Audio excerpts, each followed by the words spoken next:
আসসালামু আলাইকুম প্রিয় দর্শক, সবাই কেমন আছেন? আশা করি ভালো আছেন।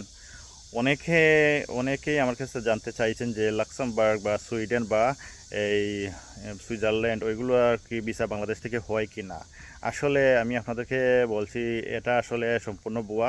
বাংলাদেশ থেকে লাক্সেমবার্গ, সুইডেন বা আপনার এই জেনে আছে সুইজারল্যান্ড বা আরও কান্ট্রি আছে কয়েকটা দেশ, যেমন এগুলোতে আপনার বাংলাদেশ থেকে ভিসা হয় না। বাংলাদেশ থেকে সাধারণত বুলগেরিয়া, রোমানিয়া বা সার্বিয়া, নর্থ মেসিডোনিয়া, বসনিয়া এবং বর্তমানে অস্ট্রেলিয়ার ভিসা কিছু কিছু ভিসা হচ্ছে, বা যদি আপনার কোয়ালিফিকেশন ভালো থাকে। আবার এই মাল্টার ভিসা হচ্ছে বাংলাদেশ থেকে এখন। তাই আমি আপনাদেরকে বলছি, মানে ভুয়া এজেন্সি বা ভুয়া মানুষের মাধ্যমে আপনি ফাঁদে না গিয়ে আপনারা ভালো একটা এজেন্সি ধরেন, যেমন বাংলাদেশে একটা ব্রিড ফ্লাই একটা এজেন্সি আছে ঢাকাতে, ওইটার সাথে যোগাযোগ করতে পারেন। ওইটাতে আবার বিচার রেশিওটা ভালো, এবং অনেক আরও এজেন্সি আছে আপনার পরিচিত।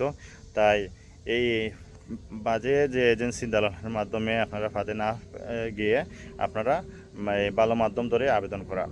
আর মাল্টাতে এখন ভিসা হচ্ছে, আবেদন করতে পারেন, এবং গ্রিসে আবেদন করতে পারেন, বুলগেরিয়া, রোমানিয়া, সার্বিয়া, বসনিয়া এবং নর্থ মেসিডোনিয়া এগুলোতে আবেদন করতে পারেন। বাংলাদেশ থেকে এগুলোর ভিসা হচ্ছে, কিন্তু লাক্সেমবার্গ এবং আপনার যে আছে সুইজারল্যান্ড এবং সুইডেন, ওগুলোতে বাংলাদেশ থেকে ভিসা হয় না।